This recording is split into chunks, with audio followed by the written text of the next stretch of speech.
చెలరేగిపోతున్న social media, పర్టికులర్గా YCP social media అధికారంలో ఉన్నప్పుడు ఎలాగైతే ప్రజల మీద, ప్రత్యర్థి పార్టీల కార్యకర్తల మీద, సానుభూతి పరుల మీద, కొన్ని సామాజిక వర్గాలను టార్గెట్ చేసి మరి ఎలా విరుచుకుపడ్డారో ఇప్పుడు కూడా అది కొనసాగుతూనే ఉంది. ఏమీ తగ్గట్లా. ప్రభుత్వం మారినా కూడా వాళ్ళ దూకుడులో ఎలాంటి ఇది లేదు. కాకపోతే మనుషులు మారారు. అప్పుడు ఓపెన్గా చేసిన కొంతమంది ఇప్పుడు సైలెంట్గా అయినట్టుగా కనపడుతున్నారు. కానీ బ్యాక్ ఎండ్లో వాళ్ళే నడిపిస్తున్నారు. కొత్త వాళ్ళు తెర మీదకి వస్తున్నారు. ఎవరెవరో ముక్కు మొహం తెలియని వాళ్ళు వచ్చేసి సోషల్ మీడియాలో, ట్విట్టర్లో కానీ, ఫేస్బుక్లో కానీ, లేకపోతే యూట్యూబ్లో కానీ వచ్చేసి ఇష్టం వచ్చినట్టు మాట్లాడేయడం. అది ప్రభుత్వమా, లేకపోతే ముఖ్యమంత్రి, ఉప ముఖ్యమంత్రి, ఇంకో మంత్రి, ఆడవాళ్ళ, మగవాళ్ళ, పెద్దవాళ్ళ, చిన్నవాళ్ళ ఏమీ లేదు. నోటికి ఎంత వస్తే అంత. వాడికి అనకూడదు కానీ అసలు ప్రతివాడు జర్నలిస్ట్ అవతారం ఎత్తేస్తున్నారు.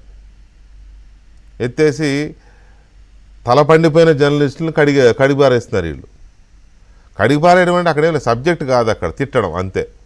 మా వైసీపీని అంటావా, మా జగన్ అన్నని అంటావా, లేకపోతే మా మీద విమర్శిస్తావా అని ఇష్టం వచ్చినట్టుగా బూతులు మాట్లాడేయడం. ఇక ప్రభుత్వం మీద అయితే వాళ్ళ మాటలకి, వాళ్ళ రాతలకి అదుపే లేదు. మరి ఎందుకని ప్రభుత్వం కానీ, పోలీసులు కానీ చూస్తూ ఊరుకుంటున్నారు?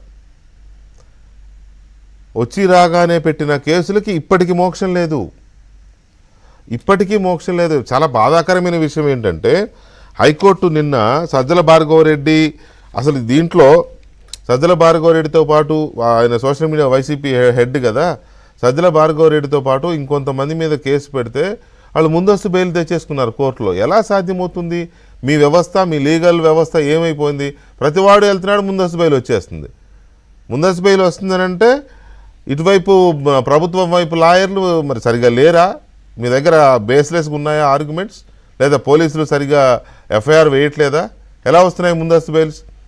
ముందస్తు బెయిల్స్ వస్తున్నాయి, వాళ్ళు బాగానే తిరుగుతున్నారు. బ్యాక్ ఎండ్లో వాళ్ళే వర్క్ చేపిస్తున్నారు. ఈ కొత్త వాళ్ళని తీసుకొచ్చి, పిల్లల్ని తీసుకొచ్చి వాళ్ళకి నెల జీతాలు, లేకపోతే పోస్ట్కి ఇంత నడుస్తుంది. ఇష్టం, ఏమాత్రం బాధ్యత లేదు. ఆ భాషకి హద్దు లేదు.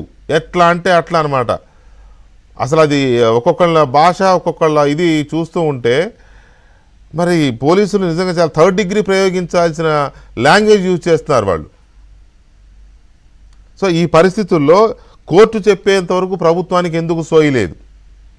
కోర్టు నిన్న సజ్జల భార్గవరెడ్డి వీళ్ళకు సంబంధించిన కేసులో మాట్లాడిన మాటలు వింటే నిజంగా ప్రభుత్వం మరి ఎందుకు ఇలా మాట్లాడుతోంది అనేది అర్థం కాని పరిస్థితి. సోషల్ మీడియా వేదికగా అసభ్యకర పోస్టులను కట్టడి చేయాల్సిన అవసరం ఎంతైనా ఉందని హైకోర్టు అభిప్రాయపడింది. అసభ్యకర పోస్టులను నిరోధించకపోతే భవిష్యత్తులో ప్రత్యర్థులపై ప్రతీకారం తీర్చుకునేందుకు సామాజిక మాధ్యమాలు ఓ సాధనంగా మారతాయని కోర్టు వ్యాఖ్యానించింది. ఇంత కీన్ అబ్జర్వేషన్ ప్రభుత్వానికి, పోలీసులకి ఉండదా? సామాజిక మాధ్యమాల్లో పోస్టులు పెట్టే విషయంలో పిటిషనర్లు సజ్జల భార్గవరెడ్డి తదితరులు హద్దులు దాటారనడంలో ఎలాంటి సందేహం లేదని కోర్టు స్పష్టం చేసింది. మరి కోర్టు ఇంత స్పష్టంగా అభిప్రాయపడినప్పుడు వాళ్ళకు ముందస్తు బెయిల్ వచ్చేలాగా ప్రభుత్వం తరపు లాయర్లు కానీ, పోలీసులు కానీ ఎందుకు దాన్ని ఎస్టాబ్లిష్ చేయలేకపోయారు? కోర్టు అభిప్రాయపడుతోంది కదా, మీకు అంతకంటే ఎక్కువ అభిప్రాయం ఉండాలి కదా.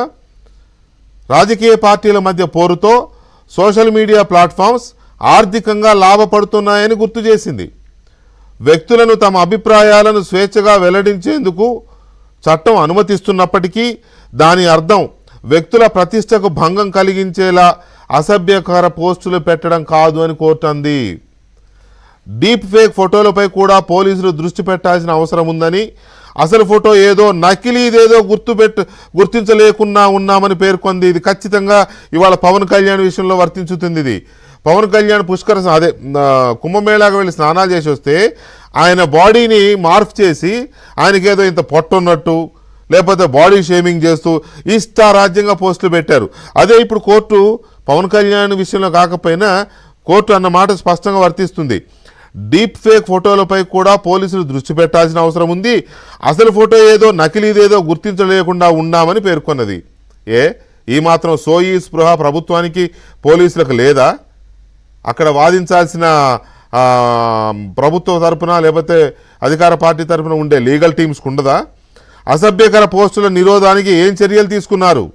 కోర్టు ప్రశ్నిస్తోంది, నేను కాదు, నేను ఎప్పటి నుంచో ప్రశ్నిస్తున్నా. అనుచిత అసభ్యకర పోస్టులకు అడ్డుకట్ట వేసే విషయంలో సోషల్ మీడియా ప్లాట్ఫామ్స్కు ఏమైనా సూచనలు చేశారా? ఏం చేశారు? ఏమైనా చేశారా? జడ్జిని లోపలేసి కరోనా అంటిస్తామంటేనే దిక్కు దివాణం లేదు. తదితర వివరాలను తదుపరి విచారణలో తమ ముందుంచాలని ప్రాసిక్యూషన్ను ఆదేశించింది. I'm challenging, I'm questioning. అసలు కోర్టు అడుగుతున్న వివరాలు పోలీసుల దగ్గర ఉన్నాయా? ఇప్పుడు ప్రభుత్వం దగ్గర, ప్రభుత్వం తరపున వాదించే లాయర్ల దగ్గర ఈ వివరాలు ఉన్నాయా? వాళ్ళ దగ్గర హోంవర్క్ చేశారా వాళ్ళు ఏమైనా?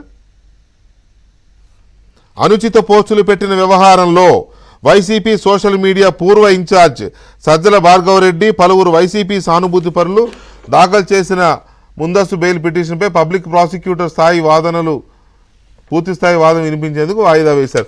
ఇది అంటే ఎందుకు ఇట్లా వాయిదాలు వేయాల్సిన అవసరం ఏంటి? వీళ్ళ దగ్గర ఇదే ఉంటే అప్పుడే వినిపించవచ్చు కదా. పూర్తి స్థాయి సమాచారం లేదంటే వాయిదా. ముందస్తు బెయిల్ వచ్చింది, ముందస్తు బెయిల్ వచ్చినాక దే ఆర్ ఫ్రీ. వాళ్ళు ఫ్రీగా తిరిగేస్తున్నారు. ఫ్రీగా తిరుగుతూ ఏం చేస్తున్నారు? కొత్త వాళ్ళని తీసుకొచ్చి ఎగేస్తున్నారు, కొత్త తోడేళ్ళు వచ్చి పడుతున్నాయి.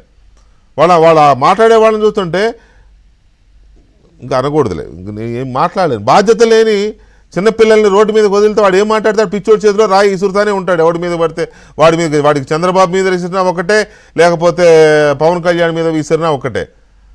ఒక్కొక్కటి తాట ఎందుకు తీయలేకపోతున్నారు? అసలు ఇది భావ్యమేనా? ఈ రకమైన భాష, ఈ రకమైన సోషల్ మీడియా దుర్వినియోగం, అది వైసీపీ వాళ్ళైనా సరే, తెలుగుదేశం వాళ్ళైనా సరే, జనసేన వాళ్ళైనా సరే, ఇక్కడ బీఆర్ఎస్ వాళ్ళైనా సరే, కాంగ్రెస్ వాళ్ళైనా సరే, పార్టీలకు బాధ్యత లేదా?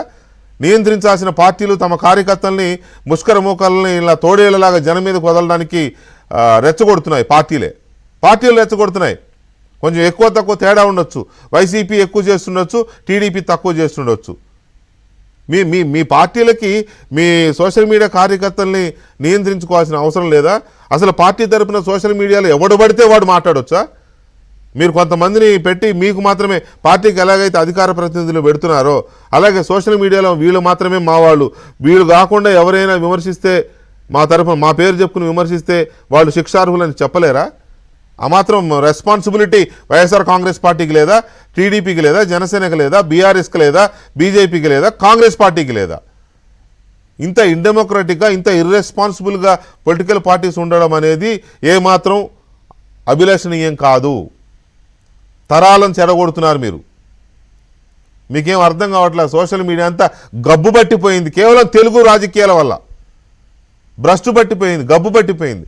సిగ్గు శరం లేని కొంతమంది నాయకులు రెచ్చగొడుతున్న తీరు వల్ల, బాధ్యత లేని తీరు వల్ల.